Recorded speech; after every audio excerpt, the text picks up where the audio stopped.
Hi, everybody. Welcome to Do You Believe Tonight on Live Sci-Fi Paranormal Ghost Network. Thanks so much for joining us. I am your host, Noreen, and I have my great co-host with me, Tim Wood, who is also, by the way, the director and creator of Live Sci-Fi. Please, everybody, would you please give us a like, and would you please subscribe to the channel? We'd really appreciate it. Now, tonight, Tim and I are so happy. You know, there's a subject that Tim and I have been really interested in, paranormal and suicide. Is there any links? And we've talked about this several times. And so we decided to have our awesome guest with us tonight, Dr. Pamela Heath, who has written the book on suicide and the afterlife. Tim, is there anything you'd like to add? No, if there's any questions that anybody has for either us or Dr. Pamela Heath, you can tweet us at Live Sci-Fi, and we welcome your participation tonight. So, with that, let's welcome Dr. Pamela Heath. Welcome, Pamela, to the show. Thanks so much for joining us. Oh, thanks for having me. It's a real pleasure to have you on the show with us tonight. And would you please tell the viewers a little bit about yourself, please? I started my professional career as a board-certified anesthesiologist, and then when I'd been in private practice a number of years, I started having psychic experiences, which really freaked me out. And initially, I spent some time getting training from a spiritualist medium and healer to get my abilities under control, and then I decided to go back to school, and I got a second doctorate, this time in parapsychology. Now, I probably have about 17 years experience now doing haunting investigations. I've written a lot of books and published articles, but my main area of expertise is on experiences. What the experience is like for people who have committed suicide, what the experience is like for the dead, what the experience is like for those who do healing and firewalking and things like that. And the only other thing I'll mention is I am a professional member of the Parapsychological Association, as well as the Society for Psychical Research. Awesome. Now, Dr. Heath, Tim and I have had two acquaintances. One actually was a friend that was involved in the paranormal. They were both paranormal investigators, and they both committed suicide. So this has really touched Tim and I. And so I want to know, Tim, we want to know, is there any connection to paranormal and suicides? Well, I think there is, but it may not always be a direct one. What I've seen from the people I've been around is that there's a certain attraction to death that you'll see in a lot of the people who decide to investigate ghost cases. Now, I'm not going to say this is always the case. There are times when people are drawn to do ghost investigations because they like the drama of it, or to imitate their favorite people on television or other things. But there's a significant portion who are attracted to death, and I think they are very vulnerable sometimes to getting tipped sort of over the edge. I guess I'll just put it that way. Okay. Could the spirits from the afterlife, if they have committed suicide, could they have any influence on a person who is feels hopelessness or is depressed? Yeah. The short answer is yes. Most of the time, they aren't aware of the effect that they're having on you. And again, this depends a little bit on how sensitive you are to picking up that energy field. If you're a total skeptic, you don't believe in the afterlife at all, that is probably the best psychic defense there is, because they aren't going to get through to you. But most of the people who do ghost investigations have a certain amount of sensitivity to the energy, and they may pick up on the depression or the sadness of suicides without understanding that this energy is coming from outside them, it's not from within. And there are times I've talked to spirits and they don't have a clue that they're having this effect on the living. It's totally accidental, from their viewpoint. But every once in a while you will run into spirits who are malicious and who do try and drive others to be depressed or to overindulge in drugs or alcohol or to even commit suicide. Now, could any of this have any demonic influences as well? Because the demon, Satan, goes after those kind of people that are depressed and have that hopelessness. And Satan wants to get them, and he'll go after them supposedly until he succeeds. Yeah, my focus is more on a cross-cultural, trans-religious viewpoint, and I tend to avoid words like Satan, or even talking too much about angels. I'll talk about higher entities and lower entities, and different religions may put different names on these things. And as I mentioned before, you'll sometimes run into malicious entities who are trying to cause trouble. But I try to keep it out of any single religion's framework. Now, Dr. Heath, do you, in your research, have you come across like certain locations where it's not so much of a spiritual or a spirit or like a ghost that's affecting a person, but it's actually the land? And if so, like how do you differentiate between the energies? Wait, that's a good question. There's actually two different ways that the land or property can be involved. One is totally normal means, in the sense that there are certain geomagnetic fields that can be produced if you have a certain amount of quartz or other types of geological formations under the ground. And it can trigger temporal lobe seizures, which will mimic paranormal experiences. And Michael Persinger has done a lot of research on that if you want to read about it further. I think what's more often the case is that you have old recorded place memory. And place memory can be positive or it can be negative. It can be happy experiences or it can be horrible experiences. And of course, nobody ever complains if they're in a place that always makes them feel happy. But you do hear about the places where it makes them feel horrible. It does appear to be held in the environment or stored by electromagnetic fields, and so you can use things like debulk videotape erasers or strong magnets to help disrupt that energy, or you can record over it. Now, like, would one of those places be like the Akioga Forest in Japan, where there are, I guess,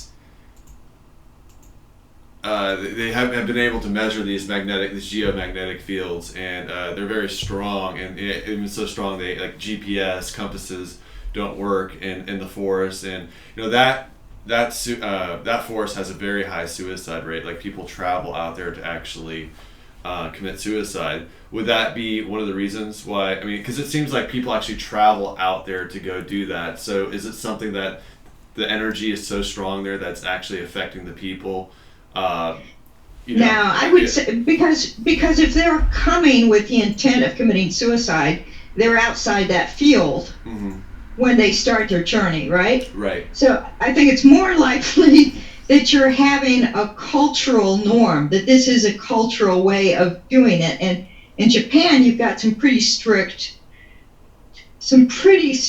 rituals around suicide and when is it right, when is it not, where do you do it, how do you do it, that kind of thing. It gets much more complex. But I wouldn't blame the geomagnetic field necessarily on that one. Now, so I have a house out in Pennsylvania, and it has a very, very bad history attached to it. There's been a lot of people there that have, over the years committed suicide. Also, one of the reports are that people is that the energies in the house drive people to very self-destructive modes, I guess you'd call it. But how can people protect themselves against these energies? And you mentioned magnets, and what are some of the ways? I guess like how do you differentiate between something spiritual and just the land being tainted? Well, I think if it was the land being tainted, it'd be a larger area than just one house. Mm-hmm. but you're not generally talking about small formations under the ground. So if it was a large, 50-acre, 100-acre farm, then maybe. But if you're talking about you have other houses on either side of it that are fine, then no, it's not the land that's at fault. That's sort of intuitive there. You can have a mix of things going on, and I suspect you do. Most things in the paranormal are a mix of things. So you have a certain amount of self-fulfilling prophecy because you know the history, you're going to feel that way. You have a certain amount that may be spirits still hanging out there who may or may not realize they're dead and may or may not realize they're affecting the living. And then you also have probably quite a bit of place memory recorded there. So you've got different avenues of attack that you can take. Now, if you're going to record over place memory, you want to make it something really strong if you can. You can use heavy-duty magnets. You can also repaint and redecorate, rearrange the furniture and stuff. You can also have a huge party, make it a really happy event. But do not use drugs. Do not have alcohol at that party, because those kinds of things open up your aura, they make you more vulnerable. My own feeling, if I'm going to a place where I know there's been trouble, the first thing I do before I even leave my own home and go out there is I protect myself. And I will visualize myself surrounded in a sphere of white light, and I will set the intention that nothing but good may come to me and nothing but good may go from me. And I'll also visualize silver cord from the head of my, top of my head to the highest point of inspiration for the light, and a gold cord from the core of my being to the center of the earth. And I'll just visualize and feel myself centered and balanced and protected, and then I will go to those other places. A great deal in the afterlife operates by intent. And unfortunately, the intent of a lot of paranormal investigators is simply to make contact, and they don't care with what level of spirit, whether high or low. And it puts them in a position of being very vulnerable because they're opening up to things which may be very negative. So if Tim were to move into this house with the multiple suicides that were in there, is that a great effect on Tim where he might consider committing suicide? Yeah. I think you're vulnerable, especially when you sleep, because when you're in the altered state of sleep or falling off to sleep or just starting to wake up, you're much more psychically sensitive, and you're more apt to pick up the energy of the place, whether it's recorded place memory or whether it's spirits there. So the first thing I'd want to do is clean the house, and you can do it with a physical clean, but I would also do a psychic cleaning.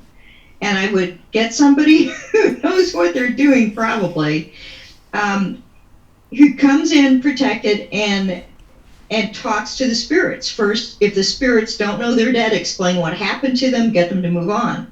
If the spirits do know they're dead and they're intent on malice, then you move them on by force.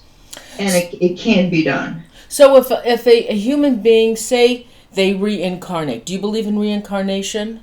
I do. Okay. So if a human being dies and they have committed suicide and they reincarnate, will they in all their past lives continually to commit suicide?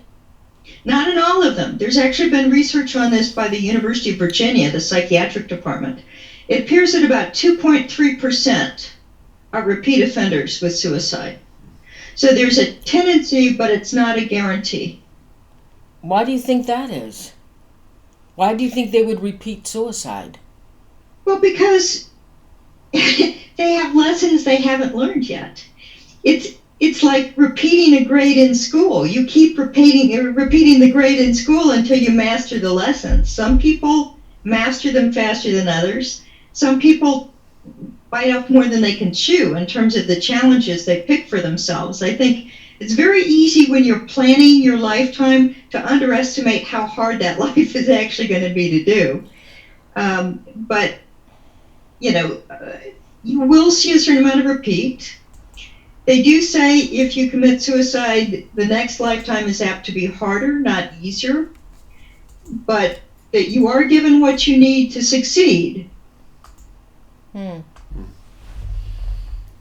So, Dr. Heath, so that you think the best way is to break? So you think the best way to break the I guess cycle is just by changing the overall personality, or what's the effects in the house? You're talking about. I think for you, you're going to need to have a mixed approach, Okay. because it's so intent there, Mm-hmm. and you may have a mix of things. I don't know, for example, how many spirits are there. Right. I haven't tuned into it. I don't know whether those spirits are intent on malice or just unaware that they're causing trouble. Because one of the problems, if you watch the movie, what was it? What Dreams May Come? Right. I think it was what it was called, with Robin Williams. It actually did a pretty good job of showing what it's like for suicides in the afterlife. They're in their own world. They may have no awareness of anything around them. Mm-hmm. Now, you can sometimes get through to them with a rescue circle, or sometimes psychics can get through to them. I've even sometimes brought my suicide book with me and sort of visualized an afterlife, an astral version, and handed it to them and said, "Here, read this. This explains what's going on here."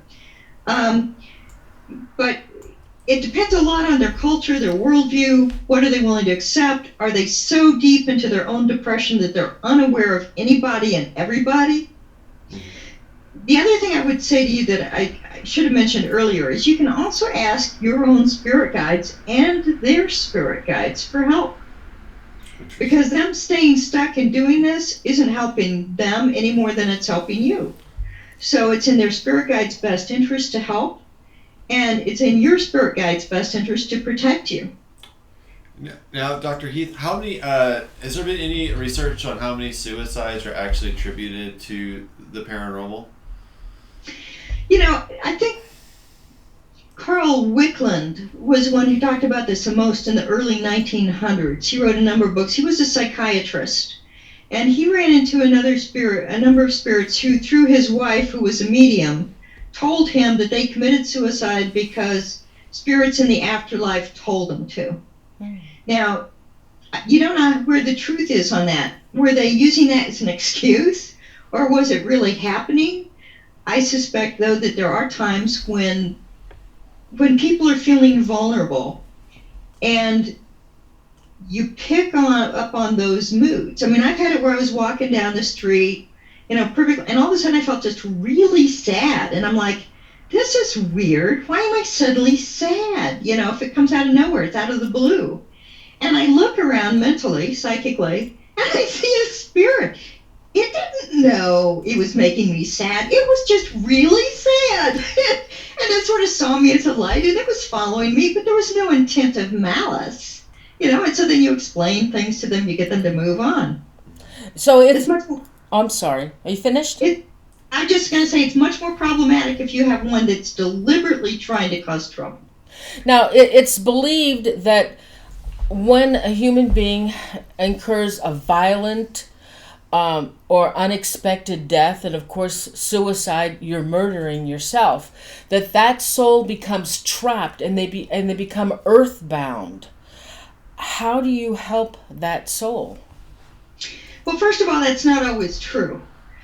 It depends, again, a little bit on how well educated they are, what their belief system is, because when you first die, in fact, up until the point when you do life review and self-judgment, your belief system is the same as it was when you were alive. You're not any smarter, you're not any wiser, you're no more enlightened.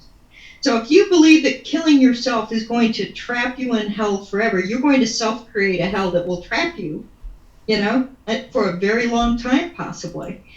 If you believe this is something where you can continue to move on, you may be able to continue to move on without too many problems, although most suicides do have a lot of regrets afterwards, if it's traditional suicide. So I think there's sort of a range of what can happen.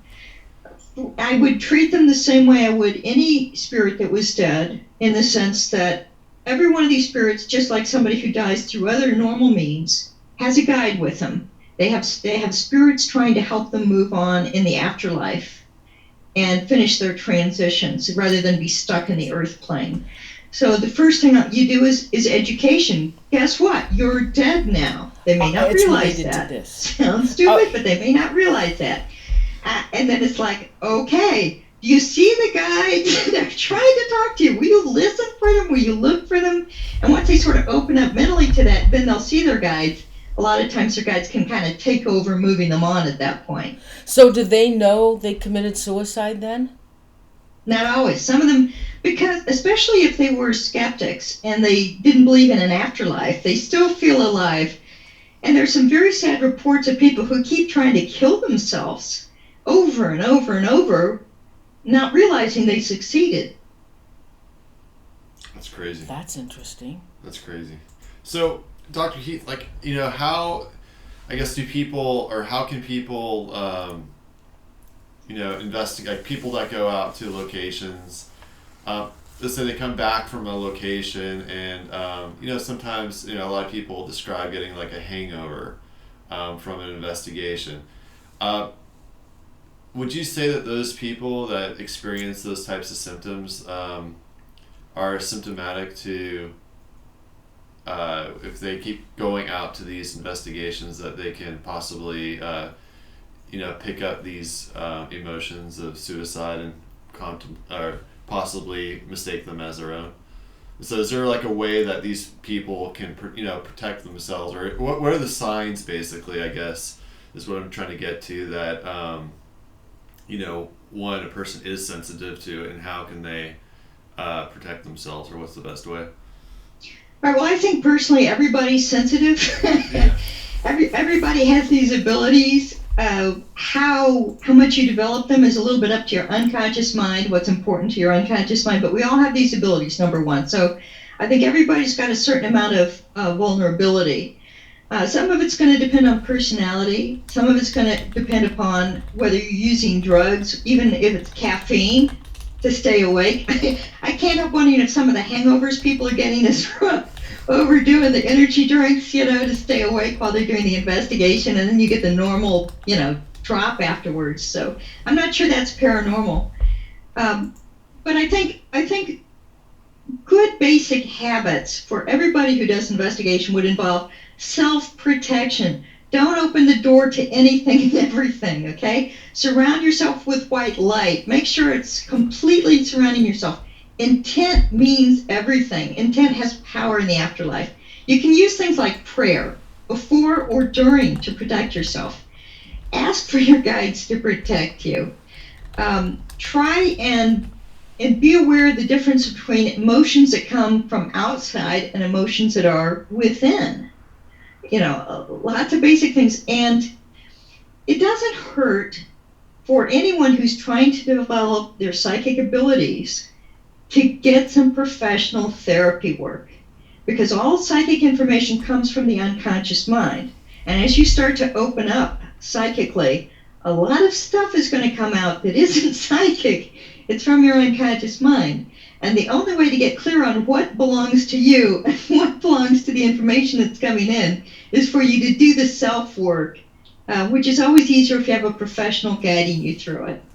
Now, how much of the energy would you say at, like, a location where somebody took their own life, how much would you say that is residual, and how much would you say that of that is actually intelligent in nature?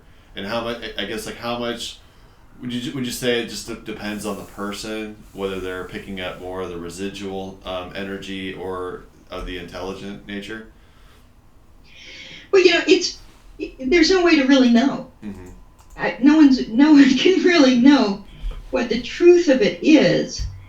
I do worry. Sometimes you hear stories of like that guy who went nuts in Colorado and shot a bunch of people on. He was living in a haunted home and claimed that there were spirits there that had sort of driven him crazy. And you sort of go, I wonder if he was right. I wonder if he told the truth there.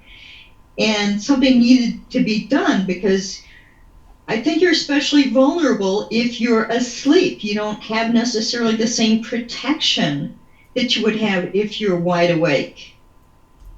Now, how can, what's the best way to, would you say, in your experience, to move these spirits on or make them realize that they need to go on.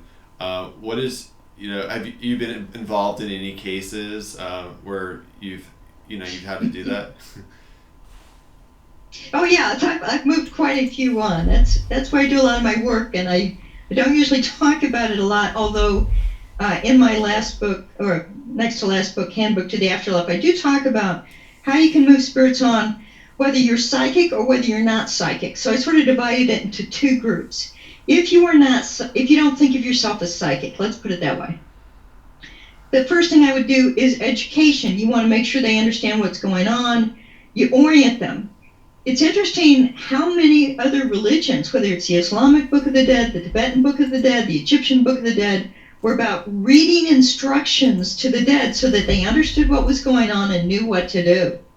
And we don't have that training in our culture, but it's very useful. You can explain, this is what's happened. You have guides looking for you, they'll help you, that kind of thing. I would say the majority of the time, I would at least 2/3, 3/4 of the time, that's all you need to do is explain what's happened, that they're dead, they need to look for the light, there are guides who will help them get there, and they're fine, they'll move on their own. That's all you have to do. And you don't need to be psychic to do that. Now, have you been involved in cases or have heard of cases where you have one controlling entity or spirit that is actually influencing these spirits that have, or they were once people that took their life? I guess you call it kind of like a soul. Yeah. I refer to them as bullies. I run into bullies a few times, and they'll sometimes some of them will even stop other spirits from going to the light, and they create these little gangs of spirits, under their control. And I do not like bullies. I don't like them whether they're living. I don't like them when they're dead, and I will move them on. And I don't have a lot of compunction for that, because I feel like they're harming themselves and others. And it would be no better for me to pass out by and do nothing than it would be for me to let a teenager beat a homeless man to death with a baseball bat. Certain things you have to intervene, or it's your karma for walking away. Now, do you think there should be any protocols or psychological evaluations for investigators before they go out?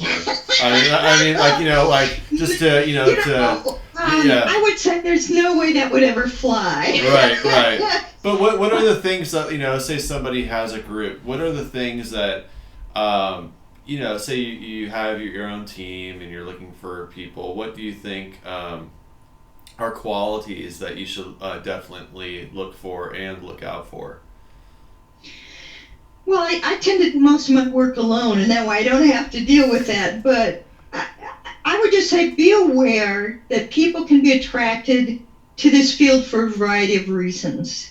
And one of those reasons can be an attraction to death.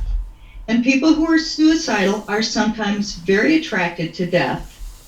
And they want to know, what will it be like if I take my own life and go to the other side?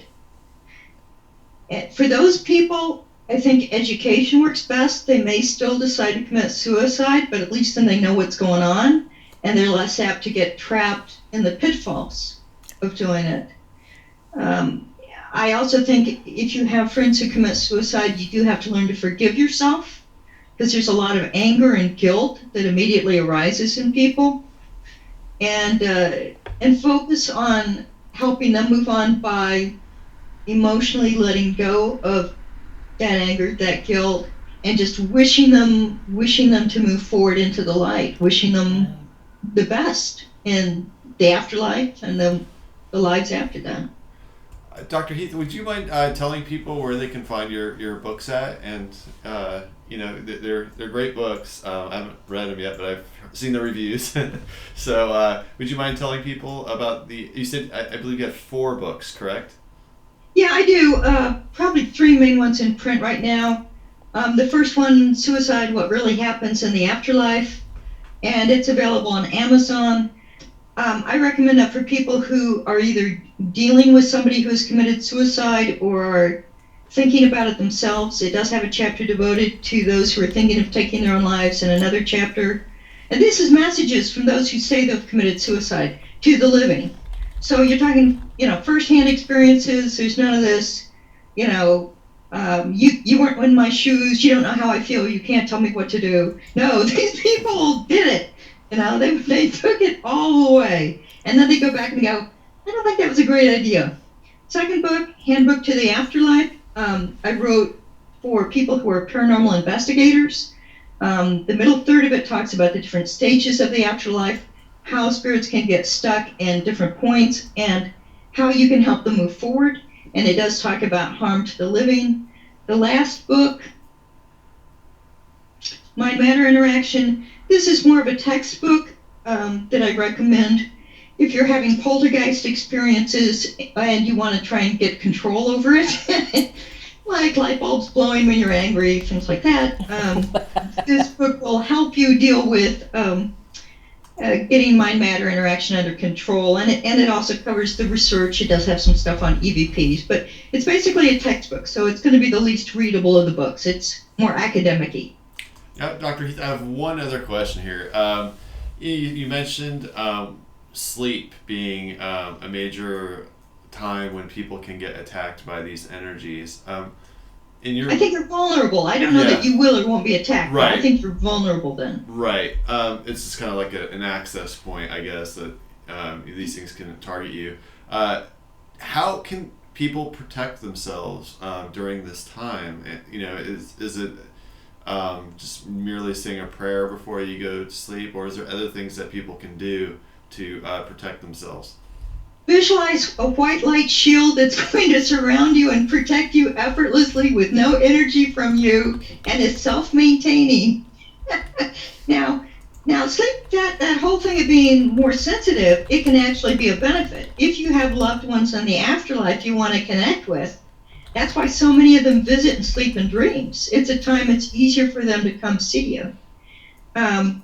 But I will mention, if you want more information, there is more on my website, www.pamelaheath.com, and all of the books are available on Amazon. Great. Thank you so much. Any other questions? Yeah, Okay. Dr. Pamela Heath, thank you so much for joining us tonight on the show. Everybody, thank you for joining us. I hope you enjoyed it. It was a pleasure to have you on the show. And with that, make sure you please subscribe to the channel and please give us a like. And also, we'll be on in about 20 minutes. Yeah. With Dave Spinks talking about the investigation we recently did. So thank you again, Dr. Pamela Heath. We really appreciate you joining us tonight and being so insightful and really answering our questions. Thank you so much. Anytime, and email me if you need help with that case. I will. Thank you so much. Thank you. Good night, Dr. Heath. Thank you so much. Good night, everybody. We'll see you in about 20 minutes. Thank you.